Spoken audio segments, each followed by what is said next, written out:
Mesdames et messieurs, bonjour, bon après-midi. Il est 13 h en Konsamba, c'est dans le Mongo. Bienvenue à cette édition du journal de la mi-journée sur Canada International. Au sommaire, de nouveaux hommes à la tête de l'infanterie motorisée et la compagnie de gendarmerie de Bertois. Les défis sont nombreux dans cette région en proie aux multiples conflits.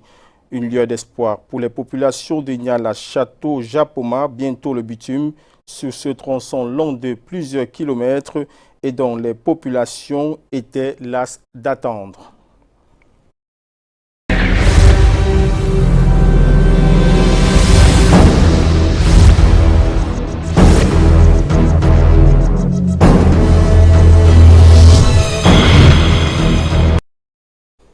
Ouvrons ce journal avec cette note triste qui nous vient de Kribi où un car de transport en commun a heurté un gros porteur au carrefour dit Elokba Tindi.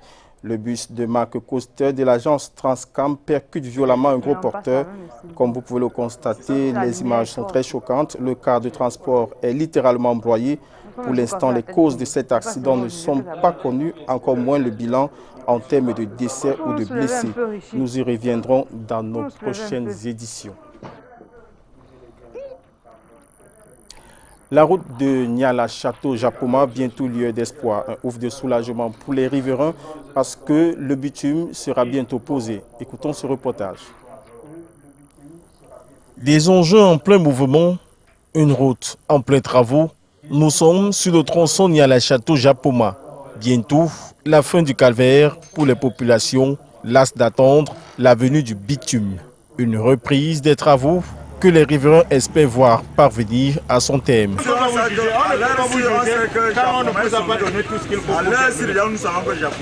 là, on ne passait pas comme ça. Ça donne déjà un signe que s'il y a ces moyens que vous pouvez sauver, on vous remercie beaucoup. Pour s'assurer de la qualité des travaux, le directeur du génie militaire, le colonel Jackson Kangeng, lui-même vérifie la qualité des travaux. Un tour d'inspection qui permet de recadrer les imperfections. Nous sommes contents par rapport au gouvernement qui se trouve actuellement et grâce à M. Toyen pour l'opportunité qu'il nous a donnée d'avoir ces routes avec la force qu'il a mis. Je suis très fier de voir comment l'État est en train de faire des forces pour faire développer ces routes. Parce que finalement, il y avait dans le temps quand il y a des gens qui étaient en château, rail. Il paye même de 300 quand il fait plus. Je suis très content. Nous sommes ravis parce que en tant qu'habitants de ce quartier, nous avons souffert des pluies, des inondations, des voies impraticables qui nous faisaient parfois arriver en retard au travail. Long de plusieurs kilomètres, le tronçon Château d'Oniala, Japoma, dont les travaux de bitumage sont évalués à plus de 60%, seront achevés dans les délais courts. Une autre mission dans laquelle s'est engagé le génie militaire pour le bonheur des populations. Faisons du tour à l'Est Cameroun où deux commandants viennent de prendre fonction, particulièrement à Yokadouma, dans la région de l'Est Cameroun. Les commandants du 15e bataillon d'infanterie motorisée et de la compagnie de gendarmerie ont été installés par le général de brigade de Nouma, Joseph. Les défis sont énormes dans cette région, en proie à l'insécurité de toute forme. Lil Pidjou et Kizito Koumaï nous reviennent de Yokadouma. Place des fêtes de Yokadouma dans la Mbumba Ngoko, région de l'Est de Cameroun.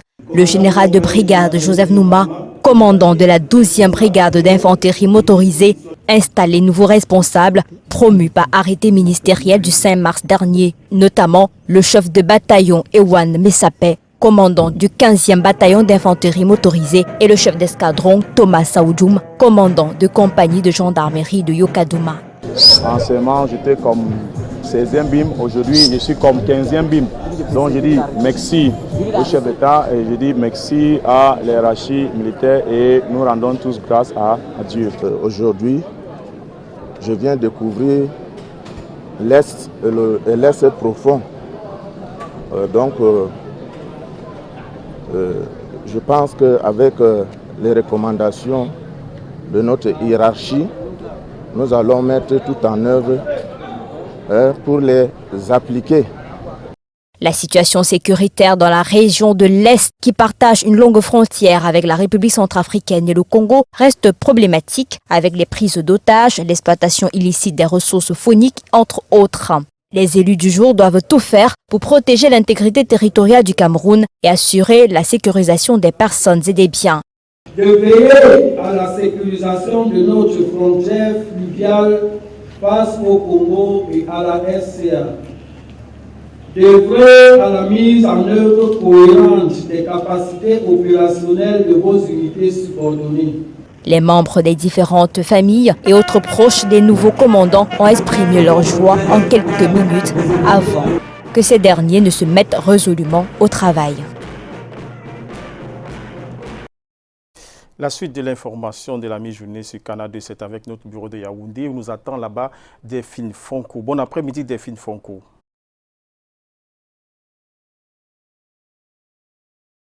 Bon après-midi, mesdames, messieurs, bon après-midi. On poursuit avec cet élément.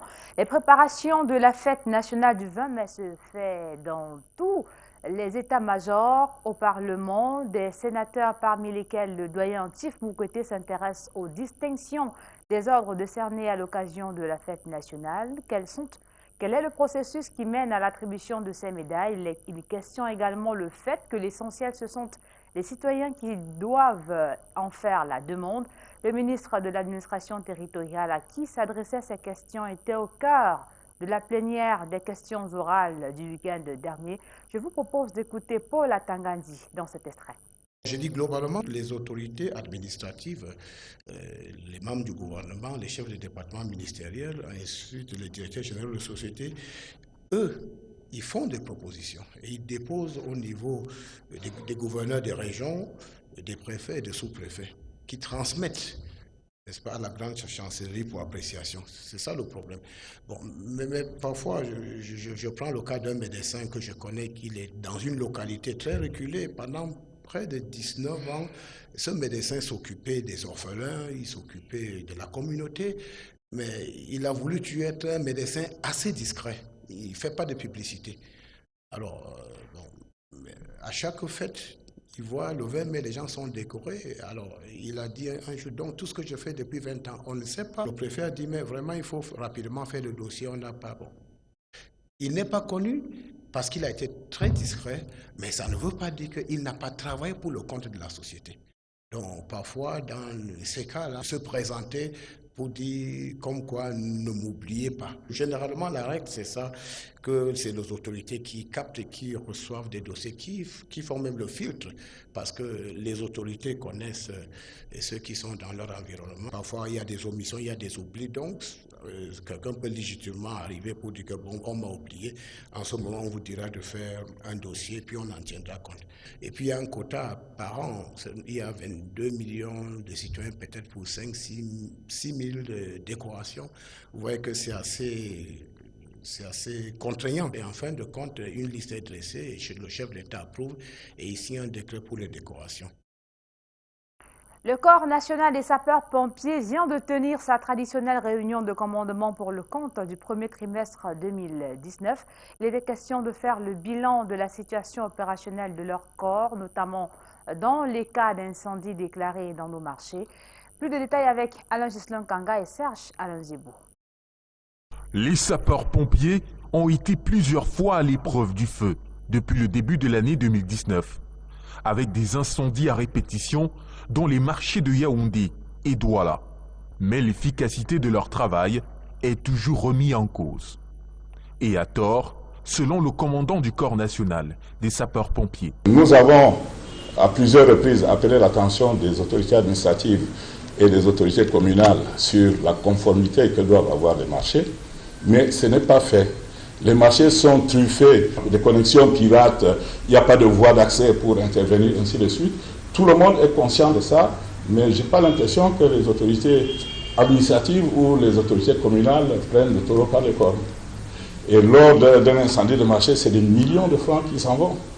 Malgré de multiples campagnes de sensibilisation, les hommes du feu se trouvent également confrontés au manque de voies d'accès pour se déployer dans la zone à risque. On a suffisamment sensibilisé, nous avons fait des campagnes de sensibilisation en disant attention, ici, laissez cette voie courante là, pour que, en cas d'incendie, les sapeurs-pompiers puissent intervenir.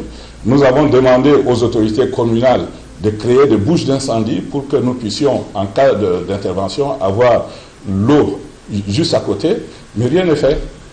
Rien n'est fait. Je peux vous dire qu'à Yaoundé, on n'a pas suffisamment de bouches d'incendie pour couvrir toute la ville. La réunion de commandement pour le compte du premier trimestre de l'année en cours était également l'occasion de trouver les moyens pour améliorer les prestations et services de secours des sapeurs-pompiers. En religion, les fidèles du sanctuaire de la paroisse Marie Médiatrice d'Etoudi à Yaoundé implorent la Vierge Marie afin qu'elle soulage les souffrances des Camerounais. La prière des malades instaurée tous les premiers samedis du mois a permis aux pèlerins de ce sanctuaire de revoir leur relation avec Dieu. Retour sur ce moment de rencontre spirituelle dans cet élément réalisé avec le concours de Bertrand Sassé.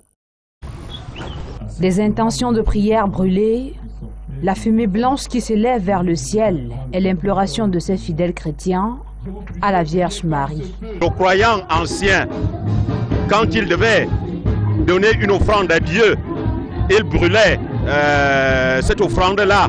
Et la fumée qui montait vers le ciel était le signe de l'offrande du croyant qui montait vers Dieu. Comme tous les premiers samedis du mois, ils sont nombreux à avoir honoré à ce rendez-vous au sanctuaire Marie Médiatrice d'Etoudi à Yaoundé. C'était une très grande messe. Le genre de messe où on vient se ressourcer, on vient revoir, n'est-ce pas, sa foi auprès du Christ. Nous sommes très contents parce que nous venons ici pour prier, pour chanter et pour évangéliser aussi. Cette messe soutenue par Monseigneur Jean Barga, archevêque métropolitain de Yaoundé, permet de prier pour les malades, les affamés, les personnes sans abri, bref pour le Cameroun tout entier. Où nous venons déposer au pied de la Vierge Marie tous nos fardeaux. Les fardeaux de la division, du tribalisme, de la haine, de la méchanceté, du sous-développement, de la pauvreté, des maladies qui nous accablent, de la mort, des accidents sur nos entours aussi, la précarité de la vie. Ceux qui exercent les petits métiers savent qu'il est difficile de joindre les deux bouts. En reconnaissance aux bienfaits de la Vierge Marie dans leur vie, ces pèlerins et pèlerines apportent des gerbes de fleurs à la Mère de Dieu. Outre les prières, bénédictions, louanges et adorations ont meublé ce grand moment de rencontre spirituelle. De la religion en culture, l'ambassade d'Espagne a lancé depuis le 4 avril dernier sa semaine culturelle, une occasion de promouvoir sa culture à travers de nombreuses activités. C'est le cas du mini-tournoi de football débuté hier à Yaoundé. Nos reporters Alain Gislin Kanga et Serge Alain Zebou étaient dans les gradins. Du foot comme moyen de renforcement des liens entre deux nations, le Cameroun et l'Espagne. Le stade de l'école publique de Bastos est le cadre depuis le 7 avril dernier du mini-tournoi amical des clubs d'Espagnols de quelques lycées de Yaoundé. Tournoi qui rentre dans le cadre de la 18e semaine culturelle espagnole. Je pense que le sport est très important pour que les gens puissent se rencontrer, partager des valeurs dans lesquelles on croit. Et sans doute l'Espagne est très bien connue au Cameroun par le sport et le football. En plus des lycées et collèges, d'autres institutions se sont associées à cette compétition, comme la fondation Idriss Carlos Kameni, qui d'ailleurs, pour son entrée en matière, s'est imposée 6-0. C'est un inter-échange pour promouvoir le football, consolider nos rapports sociaux. Donc c'était important d'être là, c'est très important aussi. Et il y a des jeunes qui se mettent à la compétition, rencontrer du monde, il y a des échanges de numéros, tout ça, ça participe au jeu, hein. Donc c'est bénéfique pour tout le monde. L'Espagne, terre de football, produit chaque année les meilleurs footballeurs au monde à travers son championnat. Et l'ambassade d'Espagne au Cameroun a opté pour ce partenaire de choix, la Liga. Nous avons été contactés par l'ambassade d'Espagne pour être présents ici comme support aux jeunes camerounais pour ce tournoi, nous n'avons même pas douté une seconde et nous pensons que, comme je viens de le dire, le sport c'est un véhicule immense, un véhicule social et culturel qui peut permettre vraiment aux fans de vraiment s'amuser et de se divertir. Cette semaine culturelle qui a débuté le 4 avril dernier prend fin dimanche prochain au Parco Vita avec la 3e course de l'Espagne au Montfébé. Nous y sommes donc en sport. Les rideaux tombent sur l'édition 2019 des Jeux FENASCO Ligue A. La région de l'extrême nord perd sa couronne au profit du centre qui remporte en plus le trophée général des Jeux. Retour sur la dernière journée de la compétition avec Alex Lembe et Constant Kamga. Les lampions de l'édition 2019 des Jeux FENASCO Ligue A se sont éteints ce dimanche après-midi à Yaoundé avec au menu la finale de football féminin qui a opposé le littoral ici en vert au nord en rouge. Et c'est sur le score étriqué d'1-0 que les filles du lycée bilingue de Leido vont s'imposer sous le regard des professeurs Nalova Lyonga et Narcisse Mouele-Kombi, respectivement des enseignements secondaires et du sport, avec à leur côté Nassere Paul Béa, gouverneur de la région du Centre. Après une semaine de compétition âprement disputée entre 1420 élèves, filles et garçons des lycées et collèges du pays, et 488 élèves des Ignettes et Ignièges, ces jeunes sportifs se sont mesurés de performances sur 11 disciplines sportives individuelles et collectives, parmi lesquelles le football, le handball, le volleyball, la lutte, le judo, le badminton, le tennis de table et le bras de fer. Au final, c'est la région du Centre qui en sortira vainqueur avec dans son escarcelle 47 métaux au total, soit 29 en or, 8 en argent et 13 en bronze avec en prime le trophée général des Jeux. Elle a été suivie par l'extrême nord qui perd ainsi sa couronne arrachée de haute lutte en 2018 à domicile et l'ouest qui s'arroge plutôt la plus petite marche du podium. Nous sommes 10 délégués régionaux et chacun va à la conquête de ce trophée qu'on pourrait appeler le Graal. Et quand on réussit à le remporter, il est normal qu'on soit satisfait. Nous avons travaillé, nous avons gagné. Et donc j'encourage encore les enfants que même pour la prochaine édition en Vomeka, qu'on gagne toujours plus que le centre est d'abord le centre. Pour les organisateurs, c'est un satisfecit total. Un glissement, n'est-ce pas, du lieu des Jeux, c'est une réussite sur le plan politique, on va le dire comme ça. Donc le président de la République a bien fait de faire venir ces Jeux à Yaoundé. Et on a vu la démonstration, n'est-ce pas, du bureau exécutif qui pilotait justement des mains de maître de M. Mandin. Lorsqu'on fait mieux que par le passé, il y a un sentiment de satisfaction, mais nous devons travailler davantage pour que ce soit beaucoup plus professionnel, pour qu'il y ait qu'on œuvre pour qu'il y ait un financement plus fort. Pour l'édition 2020, le flambeau a été passé à la région du Sud avec pour lieu de compétition l'arrondissement de Vomeka. Intéressons-nous à présent à l'Organisation des Nations Unies pour l'éducation, la science et la culture. Avec vous, à Douala Robert Chalitok. Merci d'être vu, Fonkou. L'information de la mi-journée sur Canada justement se poursuit avec ces doutes sur l'UNESCO qui tient depuis ce matin un séminaire atelier sur la revue des programmes d'outils à la vie sexuelle dans le cadre de la mise en œuvre du programme numéro 3 qui vise à améliorer l'éducation, la santé, le bien-être, à promouvoir l'égalité de genre ainsi que la lutte contre la pauvreté à travers les programmes d'éducation complétés à la sexualité. Poursuivons ce journal en santé. Le saviez-vous, trop dormir ou encore dormir très peu sont des pathologies. Pour en savoir plus, nous sommes allés à la rencontre du docteur Lobé Bangué, spécialiste des maladies du sommeil. Écoutons ce reportage. Le sommeil, un état d'inconscience physiologique et réversible qui obéit à un cycle. S'il est dépassé, il devient pathologique, d'où la médecine du sommeil. La médecine du sommeil, c'est la science qui nous permet de comprendre le sommeil normal et le sommeil malade.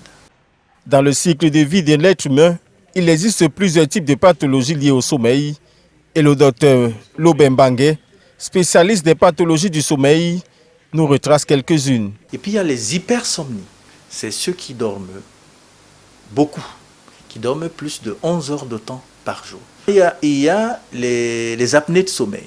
C'est celui qui ronfle et puis qui fait des pauses respiratoires dans ce ronflement. Ça y ronfle et puis il fait des pauses. Toutes ces pathologies sont étudiées dans un laboratoire hautement numérique pour apporter aux patients un sommeil normal, doux et paisible. Quand le malade vient, on enregistre son sommeil toute la nuit. On enregistre, vous allez voir un peu comment on enregistre. Et puis, l'appareil transforme ça en ondes qu'il envoie et qu'on saisit de ce côté. Et puis, ça sort des tracés comme ça. Ça va être tracé comme ça sur les pages de sommeil. Donc, c'est des pages de 30 secondes. Pour la partie neurologique, c'est-à-dire la partie sommeil, et des pages de 5 minutes pour la partie respiratoire. Donc, avec ça, on arrive à faire les diagnostics de la plupart. Cependant, comment ou encore à quel moment peut-on être déclaré un patient insomniaque? Il faut qu'il ait au moins 3 nuits par semaine où il a des problèmes de sommeil, et ceci pendant 3 mois au moins. En ce moment-là, on dit qu'il y a vraiment insomnie. La durée du traitement varie d'un malade à un autre. L'idée, c'est de donner les doses les plus faibles sur les périodes les plus courtes pour permettre au malade de renouer avec son sommeil. Et petit à petit, on diminue les doses et on laisse le sommeil naturel reprendre ses droits. Aujourd'hui au Cameroun, il est possible de guérir de ces insomnies. Il suffit de se faire consulter. En culture, les artistes musiciens de l'Est ont leur délégué. C'était à l'occasion de la descente de la SONACAM sur le terrain. Désormais, les doléances des uns et des autres pourront être portées plus haut ainsi que la défense de leurs intérêts. À l'occasion, on a formé les artistes sur le droit d'auteur. Lille Pidou et Monique Naoussi nous reviennent de Bertois. Les artistes de la région de l'Est se sont retrouvés à la délégation régionale du ministère des Arts et de la Culture de Bertois à l'initiative de la Société nationale de l'art musical du Cameroun, en abrégé SONACAM. Objectif, éclairer les artistes locaux sur le processus réglementaire de distribution du droit d'auteur. On était vraiment sous-informés en matière de droit d'auteur aussi. Et aujourd'hui, on se retrouve en train de voter, de trouver des délégués un peu qui pourront représenter l'Est à l'Assemblée générale. Moi, c'est ma seule fierté là. Franchement, je trouve ça très important. Les artistes musiciens de la région de l'Est doivent désormais parler d'une même voix pour mieux défendre leurs intérêts au niveau national et même international. De se réunir, de s'organiser en association, d'être solidaires et de se rencontrer tout le temps, voilà, de travailler ensemble, la main dans la main pour relever, comme ils l'ont déjà si bien fait avec l'orchestre Patengue, le niveau musical de la province de l'Est. Au cours de cette rencontre, les artistes du Soleil Levant ont désigné leurs délégués auprès de la SONACAM. J'ai oublié à des moments donnés, mais je me dis qu'avec ces différents délégués que nous mettrons sur pied, nous pourrons quand même ne serait-ce que faire entendre nos voix dans des différents congrès pour la défense de l'artiste de la région de l'Est. Samba Gustave de la Croix, Dr Joker et Coq Toussaint l'ancêtre sont les porte-voix des artistes de l'Est devant désormais siéger au conseil d'administration de la SONACAM. C'était plutôt un reportage de Patrick Ngwanya et de Kizito Koumaï. Nous poursuivons cette édition en sport au tonnerre. PW de Bamenda et Unisport enchaînent des victoires alors que Union arrête la saignée et Stade Arena prend le pouvoir. Le round-up de ces rencontres donne suite à la victoire de PWD face à New Star 1-0. Avion se fait battre par le TKC 0-1. Astre se fait battre par Unisport 1-2. Stade de Fauvoux prend le dessus sur Stade Rena 1-0. Union bat la Colombe 3-0. Unisport bat Yossa. Unisport fait match nul avec Yossa. AS Fortuna bat Edingsport 3-0. Et Dragon fait un match nul avec Coton Sport de Garoua. Mesdames et messieurs, c'est avec ces notes de sport que nous mettons un thème à cette édition de la Mi-Jeunesse Canadienne Internationale. Nous vous souhaitons un très bon après-midi. Au revoir.